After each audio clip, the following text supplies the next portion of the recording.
아멘. 우리 함께 보실 하나님의 말씀은 에베소서 6장 11절에서 17절 말씀입니다.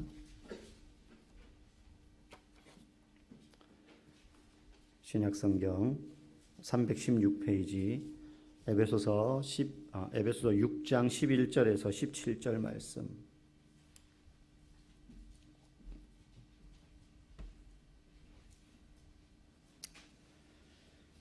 우리 11절부터 한 절씩 교독하시고 17절은 같이 읽겠습니다. 마귀의 관계를 능히 대적하기 위하여 하나님의 전신갑주를 입어라.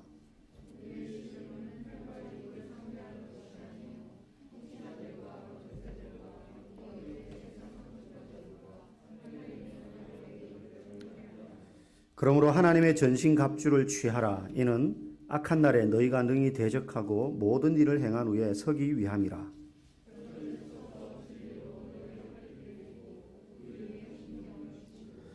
평안의 복음이 준비한 것으로 신을 신고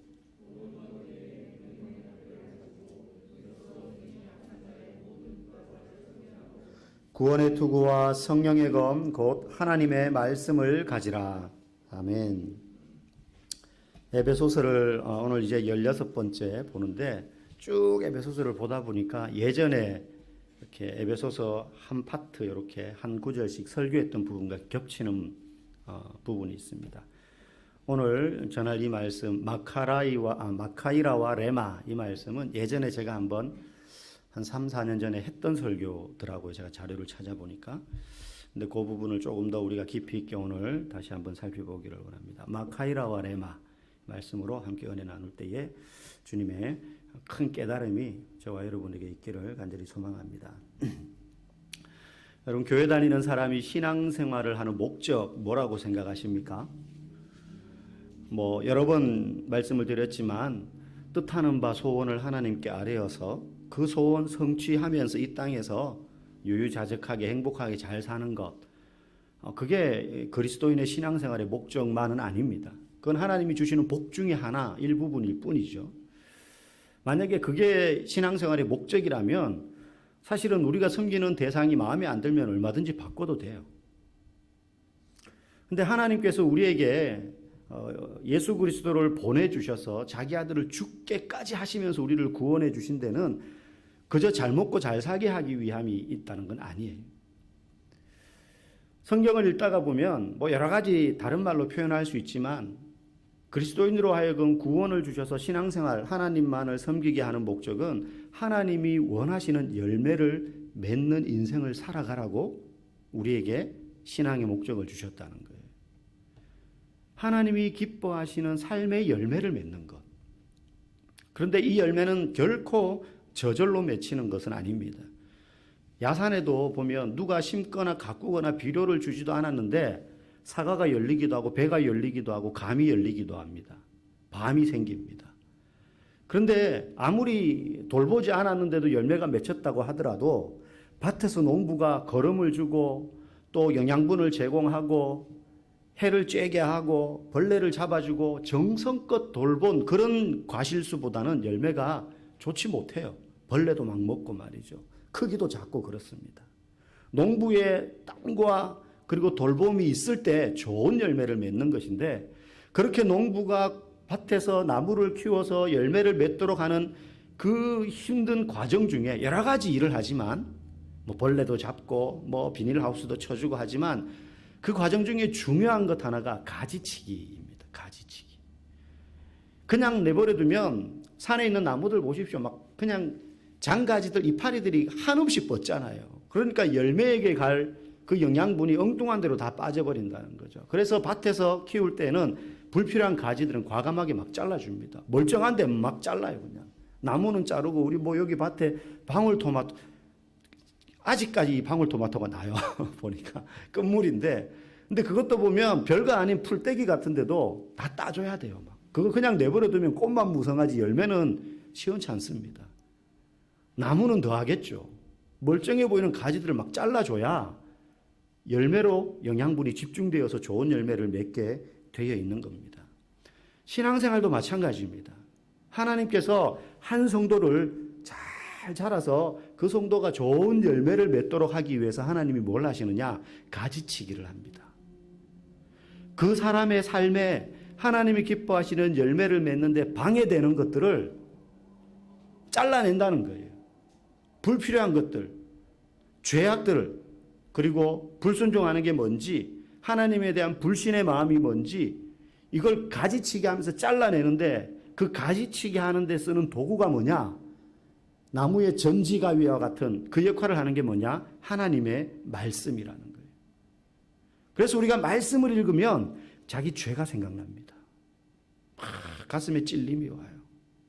알고는 있었고 알면서도 모른 채, 그리고 모르고 있었던 죄들이 말씀을 읽다가 보면 생각이 나고, 마치 어항 속에 밑에 깔려있는, 겉으로 볼 때는 어항이 반짝반짝거리는데 한번 손을 넣어서 휘저으면 밑에 깔려있는 모든 부유물들이 이렇게 떠오르는 것처럼, 말씀 앞에 딱 서서 읽으면 그 말씀 때문에 내 죄가 생각나고 하나님 앞에 가졌던 불순종이 뭔지, 불신앙이 뭔지 막 떠오른단 말이에요. 그래서 성도는 성경 말씀을 읽고 배우지 않는 한 결코 열매를 맺을 수 없다. 맺어도 돌배 뭐 이런 거 맺어요. 시원찮은 거. 자, 그러면 성경을 열심히 읽고 배우기만 하면, 그 내용이 뭔지 의미를 알기만 하면 열매가 맺혀지냐? 그렇지 않습니다.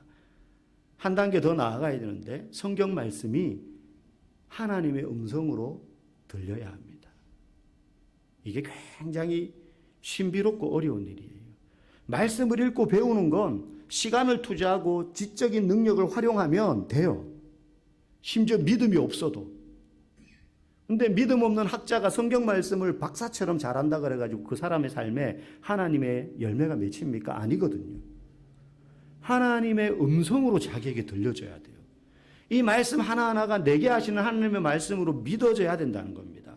그게 어떤 의미냐면, 오늘 우리가 읽은 이 본문에 보니까 우리가 이 땅을 살아가는 삶을 그저 열심히 일해서 차 사고 집 사고 자녀 잘 키우고 뭐 이렇게 집 넓히고 이런 게 우리의 인생의 본질이 아니라, 우리의 인생의 본질은 영적인 전쟁을 수행하는 것과 같다라고 표현하고 있습니다. 영적인 전쟁. 영적이라는 건 보이지 않는 거잖아요. 근데 보이지 않는데 그 안에 치열한 전쟁이 막 일어나고 있다는 말이에요. 우리 몸속도 보이지 않죠. 내 몸 안에 지금 무슨 일이 벌어지고 있는지 안 보입니다. 그런데 그 안에 병균이 들어오면 막 백혈구가 막 싸우는 거예요. 막 세포, 건강한 세포들이 나쁜 세포들을 막 밀어내고, 보이지 않지만 치열한 전쟁을 벌이고 있는 것처럼 영적인 세계도 그렇다는 거예요. 그래서 오늘 본문은 우리의 인생은 영적인 전쟁을 치르고 있다. 아무 일 없이 그냥 내 의지대로 그냥 사는 게 아니라, 마귀가 성경의 말씀대로 배고파서 먹잇감을 찾아 으르렁대며 울며 돌아다니는 사자와 같이 먹잇감을 찾아다니는데, 그 먹잇감이 누굽니까? 성도들, 사람들. 왜 찾아다닙니까? 왜 비유죠? 사자가 먹잇감을 잡아먹으려고 찾아다니는데 성도를 왜 그렇게 찾아다닙니까? 하나님으로부터 멀어지게 하기 위해서. 그래서 영적 전쟁이 뭐냐? 우리를 하나님으로부터 멀어지게 하는 모든 것과의 싸움이에요. 보이지 않는 영적 전쟁이 우리의 눈에 보이는 현상으로 나타나는 것들이 있어요. 게으름, 예를 들면 하나님으로부터 멀어지게 하는 거예요. 나태함, 음란함, 그리고 게으름과 반대로 너무 바쁜 거. 마귀는 이런 것들을 다 사용합니다. 보이지 않지만 뒤에서 우리의 삶을 그런 식으로 컨트롤하는 겁니다. 그게 다 하나님으로부터 멀어지게 하는 거예요. 너무 열심히 일하게. 몸이 상하고, 심지어 잠시 무릎 꿇고 단 1분도 하나님 앞에 하루 기도하지도 못하도록, 생각하지 못하도록. 이런 게 영적 전쟁인데, 이 영적 전쟁은 언제부터 시작됐느냐? 에덴 동산에서부터 시작됐어요. 그 마귀가 하나님이 지으신 창조물인 아담과 하와에게 나타나서 그 영적 전쟁을 시도할 때 어떤 방법으로 처음 공격했냐? 하나님의 말씀을 비틀어서 왜곡시킵니다. 참 희한하죠? 마귀가 가지고 있는 무기로 싸우는 게 아니고 하나님의 말씀을 가지고 싸우는 거예요. 마귀가. 하나님의 말씀을 대신 비틀어서 왜곡시킵니다. 우리 창세기 3장 1절 한번 화면 보면서 읽어보겠습니다. 시작. 뱀이 여자에게 물어 가로되 하나님이 참으로 너희더러 동산 모든 나무의 실과를 먹지 말라 하시더냐. 여기 보니까 모든 나무의 실과를 먹지 말라 하시더냐. 하나님 그런 적 없거든요. 다 먹어도 돼. 전부 너를 위한 거야. 단 하나만 제외하고. 그렇게 말씀하셨지 모든 걸 먹지 말라고 한 적 없거든요. 교묘하게 왜곡시키는 거죠. 거기다가 중요한 게 참으로 이 말을 우리식으로 하면 진짜로 그러더냐 이거예요. 여러분 내가 확실하고 있던 어떤 사실도 정말 확실하게 그거 들었어? 너 문장 그대로 너 그거 말할 수 있어? 막 이렇게 캐물으면 확신이 점점 희미해져요. 아닌가? 그대로는 아닌 것 같은데 계속 캐물으면 진짜야? 맞아? 너 장담해? 너 확실해? 지금 사단이 그렇게 하는 거예요. 진짜 하나님이 그렇게 말씀하시더냐. 선악과를 제외한 모든 걸 다 먹어도 된다고 하셨는데 사탄은 하나님께서 무한한 자유를 제한하고 빼앗는 분처럼 생각하게 만드는 거예요. 그게 아니라는 걸 아는데도 하나님은 주시는 분이 아니라 빼앗는 분이다. 그런 의심을 하도록 왜곡시키는 거죠. 근데 이 작전이 먹혔어요. 성공했습니다. 그래서 선악과를 따먹었고 낙원에서 추방되지 않았습니까? 첫 싸움에서 말씀을 왜곡해서 성공했어요. 아주 유효한 작전이었죠. 그러면 마귀가 지금은 그 작전을 안 쓸까요? 너무너무 잘 씁니다. 너무너무 잘 써요. 미혹의 대가인 사탄은 힘을 얻었어요. 그래서 하나님의 말씀을 가지고 사람들을 미혹합니다. 여러분 이단들 보십시오. 교패 붙은 집만 찾아다닙니다.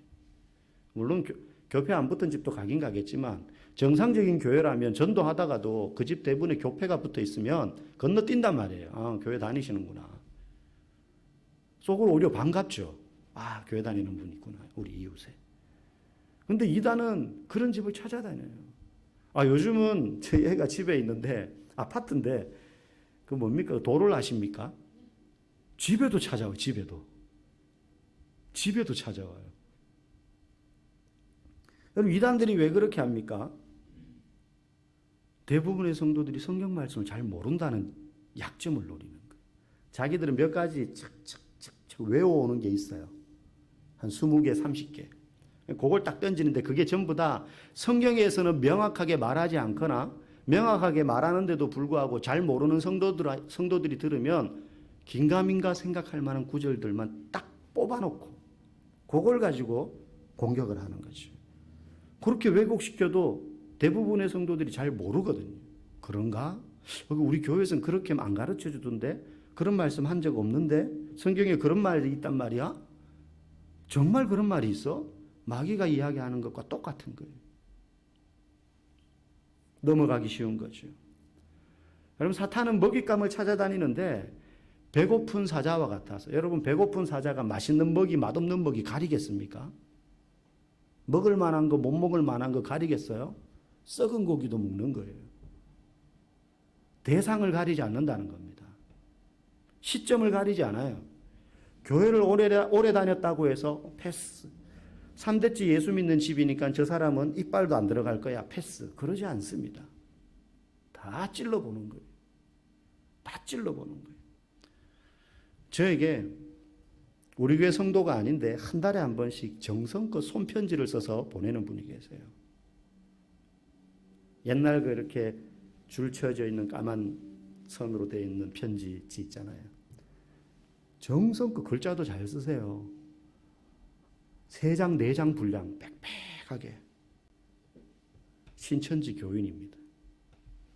저한테 매달 편지를 써요. 여러분 영적 전쟁은요 태초일에 멈춘 적 없고 대상을 가리지 않아요. 예수님이 다시 오시는 마지막 순간까지도 결코 멈추지 않을 것입니다. 왜? 이 말씀을 가지고 왜곡시켜서 공격한 게 첫 공격에서 영적 전쟁에서 성공을 하니까 심지어 마귀는 예수님에게도 말씀을 들고 공격을 했어요. 예수님에게도 말씀이신 예수님에게 말씀을 가지고 공격을 했다니까요. 예수님이 40일 금식을 하고 난 다음에 제일 먼저 예수님을 찾아온 게 천사가 아니고 마귀였어요. 마귀. 천사가 아니고 마귀가 제일 먼저 찾아왔다니까요. 때를 딱 기다리고 있는 거죠. 영적으로, 정신적으로, 육체적으로 가장 허약해 있을 때. 그걸 마귀는 너무 잘 압니다. 우리가 신앙생활 하면서 막 시험에 들고 어려움에 처하고 마음이 괴롭고 막 고민이 많이 생길 때 그때 공격하기 제일 좋다라는 거 마귀는 너무 잘 알아요. 나는 그냥 그것 때문에 괴로운데 마귀는 그게 공격 시점인 거예요. 예수님에게도 천사가 찾아온 게 아니라 금식 끝나고 나니까 마귀가 제일 먼저 찾아왔어요. 인간의 몸을 입으신 예수님이 있기 때문에 육체적으로 가장 약할 때 기다렸다는 듯이 찾아와서 첫 번째 던진 시험이 뭐예요? 먹는 거에 대한 시험이죠. 저 같으면 바로 넘어갔을 거예요. 우리는 먹는 거에 참 약하잖아요. 40일이 뭡니까? 여러분 주변에 혹시 40일 금식기도 하신 분 만난 적이 있으세요? 저도 아직 얘기는 들었지 실제 만나본 적은 없어요. 야, 40일을 물만 먹고 사람이 살 수 있나? 저도 물만 먹고 3일은 해봤어요. 3일은. 한 4일도 해봤네요. 4일. 정말 힘듭니다. 언제가 제일 힘드냐? 둘째 날 저녁이 제일 힘들어요. 둘째 날 저녁. 누워있으면 머릿속에 짜장면, 짬뽕, 떡볶이, 피자 이런 게 막 떠다닙니다. 금식 끝나면 이거 다 먹으리라. 40일을 금식했는데 그때 마귀가 말씀을 가지고 찾아옵니다. 뭐라고 했습니까? 네가 만일 하나님의 아들이거든 명하여 이 돌들로 떡덩이가 되게 해봐라. 네가 만일 하나님의 아들이라면. 마귀가 예수님이 하나님의 아들이라는 걸 모르고 그렇게 얘기했겠습니까? 다른 사람들은 다 몰라도 그때 마귀는 너무 잘 알죠. 예수님이 하나님의 아들이라는 사실을 정말 몰라서 하는 말이 아니에요. 이 말은 네가 하나님의 아들 아니냐. 그러니까 너에게는 이 정도의 힘과 권위는 있지 않냐. 그러니 하나님의 뜻이 이루어지기 전에 네 힘과 권위로 문제를 해결해라. 떠받드는 거죠. 하나님의 뜻은 뭡니까? 예수님이 왜 지금 금식까지 하시면서 육신의 고통을 짊어지십니까? 이제 이 금식을 시작으로 십자가를 지기 위한 사역을 해나가는 거예요. 하나님의 뜻은 예수님이 처참하게 십자가 처형당하는 거예요. 근데 마귀가 처음 찾아와서 하는 게 너 하나님의 아들이잖아. 이 돌을 떡되게 할 수 있는 정도의 힘과 권위는 너에게 있지 않냐. 그러니 이 문제 너 스스로 해결해. 하나님의 뜻을 거역하라는 거예요. 네 힘으로 문제 해결해 보라는 거예요. 하나님의 뜻과 상관없이 너에겐 그런 능력이 있지 않냐는 거예요. 마귀는 배고픔을 매개로 왔지만 진짜 그 마음속에 있는核심은 십자가 구원을 처음부터 무너뜨리려고 합니다. 마귀는 알고 있는 거예요. 예수님이 십자가 지려고 한다는 거. 말씀 읽어봅시다. 우리 화면. 예수님은 그때 그 시험을 어떻게 물리치셨느냐. 시작. 기록되었으되 사람이 떡으로만 살 것이 아니요 하나님의 입으로부터 나오는 모든 말씀으로 살 것이라. 마귀가 이 돌들을 떡되게 해봐라 했는데 예수님께서는 신명기 8장 3절 말씀을 언급하셨습니다. 사람이 떡으로만 살 것이 아니요 하나님의 입으로부터 나오는 모든 말씀으로 살 것이라. 무슨 뜻입니까? 내게 비록 내가 하나님의 아들이기 때문에 그런 능력이 있지만 내 능력은 하나님의 말씀을 이루기 위하여 쓰는 것이지 나를 위해 쓰는 게 아니라는 거예요. 마귀의 속셈을 꿰뚫어 보신 거죠. 하나님의 입으로부터 나오는 모든 말씀으로 산다. 내게 충분히 지금 이 돌이 떡되게 할 수 있는 능력이 있지만 이 능력은 내 욕심과 내 문제를 해결하기 위해서 쓰는 게 아니라 하나님의 말씀을 이루기 위해서 쓰라고 있는 능력이라. 마귀가 1라운드 졌어요. 그렇다고 물러나느냐? 절대 물러나지 않습니다. 끝까지 끝까지 붙듭니다. 두 번째도 말씀으로 시험하죠. 성전 꼭대기에 데리고 올라가지고 뛰어내려라. 만일 네가 하나님의 아들이라면 그의 천사들이 너를 받들어서 다치지 않도록 할 거다. 여러분 이것도요 모세가 쓴 시편 91편에 나오는 말씀이에요. 성경 구절을 가지고 공격한다니까요. 그럴듯하게 들리잖아요.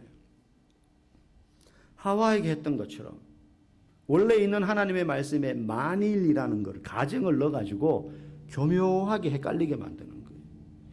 그 이후 세 번째 공격까지 사탄은 계속 하나님의 말씀을 들고 구약에 있는 말씀을 들고 들어와서 공격을 해요. 예수님이 말씀 자체이신데 예수님의 말씀을 비틀어서 공격한다니까요. 왜곡시키고 비틀어서 공격하는 그 사단의 말씀 공격을 예수님은 정확한 말씀으로 대받아쳐서 그 시험을 다 물리치십니다. 예수님은 공생의 사역 시작하시기 전에 본인이 친히 마귀에게 영적 공격을 당할 때에 마귀를 물리칠 수 있는 가장 확실한 무기는 하나님의 말씀을 정확하게 사용하는 거다라는 걸 몸소 보여주신 겁니다. 내 성품으로 이기는 게 아닙니다. 내가 가지고 있는 능력으로 이기는 게 아닙니다. 신앙 경력으로 이기는 게 아닙니다. 하나님의 말씀으로 이기는 것입니다. 그걸 예수님이 처음부터 보여주셨어요. 오늘 본문에 보면 성령의 전신갑주, 하나님의 전신갑주 쭉 나옵니다. 뭐 구원의 투구, 의의 흉배, 믿음의 방패, 평안의 복음에 예배한 신, 진리의 허리띠 뭐 이런 것들 나와요. 맨 마지막에 나오는 게 뭐냐? 성령의 검, 곧 하나님의 말씀을 가지라. 성령의 검. 여러분 이 검이라는 칼 아닙니까? 이 검이라는 단어를 신약 성경에는 헬라어로 두 가지 단어를 씁니다. 하나는 롬파이아라는 단어예요. 이건 뭐냐면 여러분 영화나 뭐 이런 그림 같은 데서 보셨을 거예요. 중세시대 때 기사들 보면 막 철로 된 갑옷 같은 거 입었는데 칼이 막 이따만합니다. 두 손으로 막 휘두르는 거 있죠. 벤다기보다는 그냥 두들겨 패서 죽이는 것 같아. 거기 맞으면 그냥 쳐맞아서 죽을 것 같은. 그러니까 두 손으로 양날검이죠. 그걸 롬파이아라고 신약 성경에는 기록하고 있습니다. 그런데 오늘 본문에 나오는 성령의 검 할 때 이 검은 마카이라라는 단어를 쓰고 있어요. 마카이라는 짧게는 15cm 단도 정도 되는 거예요. 길게는 50cm, 50cm짜리 검을 누가 썼느냐 그 당시에 로마 군인들이 허리에 차고 다니는 거예요. 그래서 적과 싸울 때 가까이 붙었을 때 이건 가벼워요, 짧아요. 금방 빼가지고 찌르는 거죠. 백병전 할 때 쓰는 거예요. 막 멀리서 칼싸움 할 때 쓰는 게 아닙니다. 가까이 붙어서 정확하게 적의 급소를 노리는 거예요. 이걸로 벤다고 해서 죽지 않아요. 급소를 한 방에 찌르는 겁니다. 심장이나 목이나 이런 데를 찌르는 데 쓰는 게 마카이라예요. 마카이라. 예수님이 마지막 겟세마네 동산에서 로마 군병들이 예수님을 잡으러 왔을 때 그 군병들이 예수님을 결박할 때 검과 뭉치를 가지고 나를 잡으러 오느냐라고 예수님이 말씀을 하셨는데 그때 검이라는 단어도 이 마카이라라는 단어를 썼어요. 왜? 로마 군인들이니까 그 마카이라 검을 가지고 있었거든요. 그걸 들고 예수님을 위협하며 체포하러 왔었다는 거예요. 오늘 본문에 나오는 이 성령의 검 할 때 검이 바로 그 마카이라를 말해요. 롬파이아는 적을 막 멀리서 휘두를 때 충격을 줄 때 쓰지만 마카이라는 급소를 정확하게 찌를 때 쓰는 거예요. 여러분 말씀의 검을 갖고 있는 것과 말씀의 검을 갖고 있는 것과 단순히 성경을 갖고 있는 것은 전혀 다릅니다. 믿지 않는 사람도 성경 가지고 있을 수 있습니다. 여러분 집에 성경이 몇 권씩 있을 겁니다. 근데 그건 아무 소용없어요. 마귀가 덤비면 인생의 시련과 시험과 고난이 오거나 시험이 오면 여러분 성경책을 던져서 이길 겁니까? 이게 돌멩이가 아니잖아요. 수류탄이 아니잖아요. 영화에서처럼 마귀가 오면 성경책 들고 사탄아 물러가라 이러면 사탄이 겁낼 것 같습니까? 제가 만나본 귀신 들렸던 사람들은 성경책 겁내지 않아요. 그 말씀을 겁내지. 성경책은 수류탄도 아니고 부적도 아닙니다. 부적도 아니에요. 우리에게 필요한 건 성경책 내가 끼고 다닌다가 아니고 차에, 집에, 우리 집에는 화장실에도 성경책이 있어요. 그게 아니라 말씀의 검, 마카이라가 필요합니다. 예수님의 경우처럼 말씀을 가지고 우리를 공격하는 마귀에게 이기려면 이 말씀의 검이 필요한데 마카이라의 용도처럼 정확하게 아무데나 막 이런다고 그거는 막 적을 벤다고 해서 죽지 않습니다. 찔러야 되는 거예요. 정확하게 급소를. 하나님의 말씀을 정확하게 사용할 수 있어야 된다는 거예요. 그래야 마귀를 물리칠 수 있어요. 우리의 인생의 도전과 시험을 물리칠 수 있어요. 그러면 이 하나님의 말씀을 정확하게 사용한다는 게 무슨 뜻이냐? 한 가지 더 필요합니다. 알아야 될 게. 신약 성경에는 아까 검을 롬파이아와 마카이라 두 개 단어로 쓰는데 오늘 성경에 보면 마카이라라고 했잖아요. 오늘 말씀의 제목 하나죠. 두 번째, 말씀이라는 표현을 성경에서는 헬라어 두 단어로 번갈아 가면서 쓰는데 하나는 우리가 많이 들은 로고스입니다. 로고스. 두 번째가 레마입니다. 로고스는 그야말로 글이에요, 글. 믿음 없는 사람도 성경을 얼마든지 읽고 신학을 공부하면 이해할 수 있습니다. 신앙이 없어도 성경을 학문으로, 책으로 공부하면 이해할 수 있어요. 그때 이 성경 말씀은 그냥 글이고 로고스예요. 책으로서의 성경일 뿐이고 이건 성경에 쓰여진 글일 뿐이에요. 근데 레마는 뭐냐? 언제 레마라는 단어를 성경에서 쓰냐?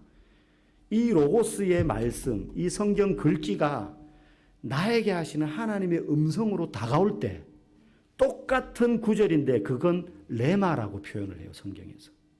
다르죠. 똑같은 구절인데 그냥 읽으면 그게 로고스지만 이 말씀이 나에게 하시는 하나님의 음성으로 믿어지면 들려지면 그게 그때 그 로고스의 말씀은 레마의 말씀이 되는 거예요. 그래서 마귀가 아까 첫 번째 예수님을 시험하러 왔을 때 사람이 떡으로만 살 것이 아니요 하나님의 입으로부터 나오는 모든 말씀으로 살 것이라 할 때 예수님이 그 말씀으로 마귀를 물리쳤잖아요. 그때 하나님의 입으로부터 나오는 모든 말씀으로 살 것이라 할 때 그 말씀이 레마라는 단어로 기록되어 있어요. 로고스가 아니에요. 헬라어에. 그러니 하나님의 입으로부터 나오는 모든 레마로 하나님의 말씀, 내게 말씀으로 다가올 때 마귀를 물리치고 내가 살 수 있다는 거예요. 모든 말씀으로 살 것이니라. 그러니 성경 구절을 주문처럼 외운다고 해서 되는 게 아니라 하나님의 음성으로 믿어져야 되는 것입니다. 제가 이렇게 설교를 하면 제 설교 안에는 성경 구절만 있는 것은 아니지만 성경 말씀을 풀어서 이야기를 한단 말이죠. 부족하지만 하나님의 말씀을 여러분에게 이해시키기 위해서 목사라는 직업으로 훈련이 된 자가 앞에서 풀어서 강론한단 말이에요. 그때 어떤 사람은 아 그래 맞아 좋아 그렇지 저렇게 해야 되지 이거는 그냥 로고스로 듣는 거예요. 다 이해되는 거예요. 그냥 맞아 그렇지 앞뒤가 딱딱 맞네. 근데 그 말씀을 어떤 사람은 입에서 나오지만 하나님이 지금 나 들으라고 하는 소리구나. 하나님이 내게 이런 깨달음을 주시. 그러면 똑같은 말을 듣는데 그 사람에게는 레마의 음성으로 지금 들려질 수 있는 거예요. 그 사람이 변하는 거예요. 그 사람이 영적 전쟁에서 승리하는 거예요. 여러분 어떻게 책에 쓰여진 이 글 로고스가 내게 하시는 하나님의 말씀 레마로 들릴 수 있느냐? 요한복음 3장 16절 외우지 못하는 성도는 거의 없습니다. 하나님이 세상을 이처럼 사랑하사 독생자를 주셨으니 이는 저를 믿는 자마다 멸망치 않고 영생을 얻게 하려 하심이라. 그런데 이건 그냥 로고스에 이렇게 외우면 다 알잖아요. 무슨 뜻인지도 알아요. 우리를 구원하기 위해서 하나님이 예수님을 십자가에 보내셨다는 거구나. 그래서 그 예수님을 믿으면 구원받는다. 이건 그냥 로고스예요. 그런데 어느 날 이 말씀이 하나님이 세상을 이처럼 사랑하사 그냥 세상이 아니고 여기서 세상이 바로 나를 말하는 거구나. 하나님이 나를 이처럼 사랑하사. 이처럼 어떻게 해요? 자기 아들의 목숨과 맞바꿀 만큼 저를 믿는 자마다가 제3자가 아니라 나구나. 그래서 멸망치 않고 영생을 얻게 하려 하심이라. 내가 멸망당하지 않고 영생을 얻도록 하기 위해서 하나님께서 자기 아들 예수님을 그렇게 십자가에 내어주셨구나. 이게 마음으로 믿어지는 순간이 있어요. 그러면 이 요한복음 3장 16절이 내 영혼을 살리는 레마의 말씀이 되는 거예요. 그래서 로고스가 없으면 레마도 없겠지만 로고스만 있고 레마가 없는 성도는 성경책을 가지고 교회는 다니지만 그 말씀 속에서 나에게 하시는 하나님의 음성을 전혀 듣지 못하기 때문에 그 사람은 아무리 성경책을 들고 읽어도 교회를 다녀도 심지어 줄줄 외워도 마귀가 찾아와서 시험하면 3대, 4대, 5대째 예수를 믿는 집안에서 태어났다 할지라도 아무 소용없어. 다 넘어지는 거예요. 그에게 말씀은 마귀를 대적하는 마카이라가 되지 않은 거예요. 레마의 말씀으로 내게 다가올 때 나는 말씀의 검을 휘두를 수 있는 겁니다. 말씀의 검을 휘두를 수 있는 겁니다. 예전에 제가 가르쳤던 중등부 학생 하나가 이렇게 영적으로 이렇게 귀신이 들렸어요. 말하면 대화 다 해요. 너네 기도해도 소용없어. 얘는 죽을 거야. 막 그래요. 그러니까 얘가 말하는데 얘가 말하는 게 아니에요. 근데 걔 앞에서 성경책을 들고 성경을 읽어주는데 그냥 읽는 게 아니고 이 말씀이 하나님의 말씀으로 믿어지는 가운데 읽으면 막 괴로워하며 몸부림을 쳐요. 얘가 중등부 예배 앞에서 월식 찬양하는 애였어요. 율동하면서. 주일마다 이 학생이었는데. 근데 성경을 하나도 읽지 않아요. 그래서 걔를 두고 한 달 동안 매일 그때는 걔 애들이 핸드폰 갖고 다니지 않았을 때니까 전화 걸어가지고 성경 구절을 읽어주고 읽을 범위 정해주고 확인하고 읽었냐? 이거 무슨 뜻인지 알겠니? 제가 설명해주고 그렇게 한 달을 그렇게 했어요. 그래서 얘가 정상이 되었어요. 나중에 얘도 다 인지해요. 자기가 그랬다는 거, 자기 안에 뭔가 있다는 거 다 인지해요. 뭐 정신 나가서 이런 게 아니에요. 말씀, 레마의 말씀으로 내게 다가올 때 우리는 그걸 검처럼 마카이라로 휘두를 수 있다. 여러분 어느 날 말씀이 살아서 여러분의 마음을 쾅쾅 두드리는 그런 경험을 한 적이 있습니까? 말씀을 읽는데 그 말씀에 눈이 박혀서 더 이상 진도를 나가지 못하고 편안히 앉아서 읽던 자세를 고쳐잡고 무릎을 꿇고 그 앞에서 성경책을 들고 눈물 흘린 적이 있습니까? 정말로 낙담 가운데 있다가 시편 42편을 읽는데 너무 잘 알고 있는 유명한 말씀, 그 말씀이 레마의 말씀으로 다가오는 거예요. 우리 같이 한번 읽어볼까요? 화면 보시면서. 시작. 내 영혼아 네가 어찌하여 낙심하며 어찌하여 내 속에서 불안해하는가? 너는 하나님께 소망을 두라. 그가 나타나 도우심으로 말미암아 내가 여전히 찬송하리로다. 예레미야 23장 29절. 내 말이 불같지 아니하냐? 바위를 쳐서 부스러뜨리는 방망이 같지 아니하냐? 하나님의 말씀이 불과 같고 바위를 쳐서 깨뜨리는 방망이 같다는 거예요. 우리에게는 이미 강력한 무기인 이 말씀의 검이 있습니다. 삶의 문제 앞에서 우리가 두려워서 눈물을 흘리고 한숨 짓게 될 때 여러분 말씀 앞에 엎드리십시오.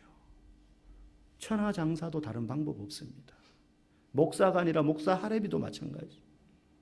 그때 로고스의 말씀이 우리에게 내가 알고 있는 그 말씀이 레마의 말씀으로 다가와 가슴에 부딪힐 때 우리의 메마른 영혼이 살아나는 것입니다. 그 말씀이 마카리아가 되어서 우리의 영혼을 수술하고 대적을 물리칩니다. 환경을 뛰어넘습니다. 저와 여러분에게 하나님의 말씀이 우리의 영혼을 수술하고 가지치기 해서 정말로 주님이 기뻐하시는 좋은 열매를 맺는 그런 성도들로 살아갈 수 있기를 주님의 이름으로 간절히 축복합니다.